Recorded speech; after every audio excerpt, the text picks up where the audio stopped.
एक लाइन सुनाते हैं, फिर उसके बाद हम क्वेश्चन स्टार्ट करते हैं कि हमको हमी से चुरा लो, दिल में कहीं तुम छुपा लो, हम अकेले हो ना जाए, पास आओ गले से लगा लो। तो चलिए गाना खत्म होता है, अब क्वेश्चन पे आते हैं अपने। ठीक है, क्वेश्चन क्या है यहाँ पर कि दिए गए परिपथ में प्रत्येक प्रतिरोध में प्रवाहित धारा तथा परिपथ में प्रवाहित संपूर्ण धारा का मान ज्ञात कीजिए। ठीक है, तो परिपथ आपको दिख भी रहा है और एक बार यहाँ पर मैं बना भी देता हूँ इधर की साइड में, आपको अगर दिखेगा तो ज़्यादा हार्ड नहीं है। ठीक है, डरना भी नहीं है क्वेश्चन से। बच्चे क्या होते हैं ना, डर जाते हैं पहले से डायग्राम को देख के कि इतना हार्ड डायग्राम आ गया सर, हमसे तो हिलेगा भी नहीं क्वेश्चन। ऐसा नहीं होता यार, क्वेश्चन इजी होते हैं, बस आप लोग डर जाते हैं ना। और जो डर होता है ना, वो अगर क्वेश्चन आता हुआ भी होगा आपसे तो आप क्वेश्चन को गलत कर लेंगे। ठीक है, तो इसलिए सबसे पहली बात होती है आपने डरना नहीं है। देखिए यहाँ पर जो धारा है इन्होंने बोली गई है वो I1, यहाँ पर जो धारा जा रही है वो I2, यहाँ पर जो धारा जा रही है वो I3। ओके, यहाँ पर 8 ओम प्रतिरोध है, यहाँ पर 12 ओम प्रतिरोध है, यहाँ पर भाई साहब 24 ओम प्रतिरोध है। ठीक है, यहाँ पर 8 वोल्ट की बैटरी लगी हुई है।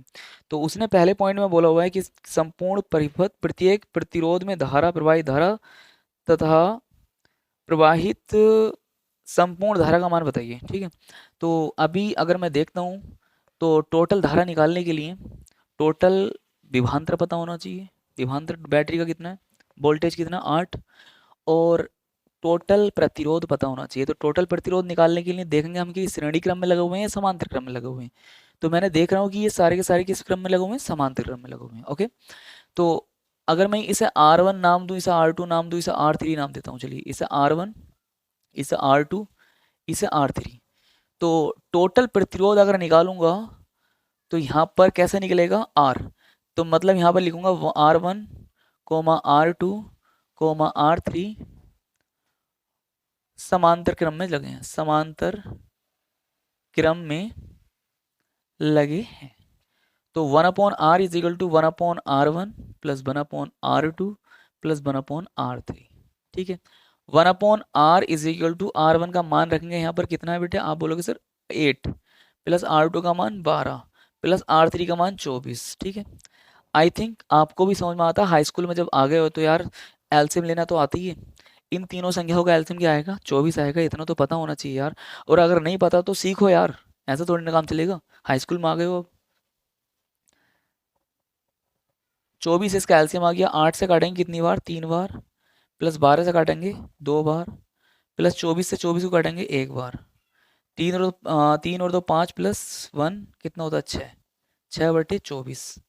1/R चल रहे हैं, 6 6 चौक 24, तो 1/R इज इक्वल टू कितना आ जाएगा बेटे 1/4। अगर मैं दोनों तरफ उल्टा करूंगा इसे, या फिर इसकी मल्टीप्लाई इधर इसकी मल्टीप्लाई इधर करो, या फिर उल्टा करो, बात एक ही है, तो क्या मिलेगा हमें 4 ओम। तो टोटल प्रतिरोध कितना आ गया बेटे 4 ओम आ चुका है। ठीक है, सबसे बड़ी बात इतना आ गया है। अगर मैं कुल धारा निकालता हूं, कुल धारा के लिए, ठीक है, तो कुल धारा के लिए कुल वोल्टेज ये है, तो I बराबर क्या होता है बताएं, V/R होगा। तो V/R अगर मैं इधर देखूं तो I is equal to V की जगह V का मान रखो कितना है 8/4, कैंसिल करो कितना 2, तो ये 2 एम्पियर, जो I का मान 2 एम्पियर आया है, ये हमारी कुल धारा है। ठीक है, अब समांतर क्रम में लगे हुए हैं, तो समांतर क्रम में लगे हैं तो इनमें धारा भी अलग अलग होगी, क्योंकि मैंने पढ़ा रखा है पहले ही कि समांतर क्रम में धारा अलग अलग होती है।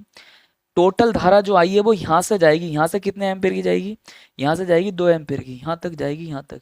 जो ये एम्पियर मीटर है ना, ये जो धारा मापी है, ये धारा मापी कितनी धारा को मेजर करेगा, ये 2 एम्पियर को दिखाएगा कि भाई साहब 2 एम्पियर इस तार में धारा जा रही है। लेकिन यहाँ पर आते ही क्या हो जाएगा, इसमें अलग इसमें अलग इसमें अलग धारा हो जाएगी, क्योंकि समांतर क्रम में। तो उसने यही पूछा कि इस तार में कितनी धारा जा रही है, इस तार में कितनी धारा जा रही है, इस तार में कितनी धारा जा रही है। ओके, तो देखिए R1 में धारा, सबसे पहले लिखते हैं R1 में धारा, ठीक है। तो R1 में धारा निकालेंगे, I1 इज इक्वल टू क्या होगा, V अपॉन R1। V कौन सा होगा, B बेटे यही वाला होगा। क्यों होगा B ये वाला, क्योंकि ये तीनों जो हैं समांतर क्रम में, और समांतर क्रम में विभवांतर समान रहता है। तो वोल्टेज इस पर भी 8 होगा, इस पर भी 8 होगा, इस पर भी 8 होगा। कौन सा वाला, ये वाला। ओके, तो देखिए V कितना है 8, R कितना है, R1 कितना 8, बराबर कितना आ गया 1 एम्पियर, ठीक है। अब आती है R2 में धारा, I2 इज इक्वल टू हो जाएगा V अपॉन R2। V का मान 8 है, वो तो इतना ही रहेगा, R2 का मान 12। तो इसे काटेंगे, 4 से काटेंगे, 4 दूनी 8, 4 तिया 12। तो 2/3 एम्पियर आ चुकी है धारा किसमें, इस वाले प्रतिरोध में, ठीक है, मतलब 12 ओम वाले में। अब यहाँ पर लिखता हूँ मैं R3 में धारा, तो I3 इज इक्वल टू हो जाएगा B अपॉन R3। और यहाँ पर अगर देखते हैं हम, तो V का मान 8 है और इसका मान 24 है, 24, 8 का 8, 8 तिया 24, 1/3। तो 1/3 एम्पियर किस में धारा जाएगी, इस 24 ओम में धारा कितनी जाएगी, 1/3। I think, I hope question समझ में आया। और क्वेश्चन समझ में आया तो लाइक करिए, सब्सक्राइब करिए, शेयर करिए, ठीक है ना। चलिए स्क्रीनशॉट लीजिए।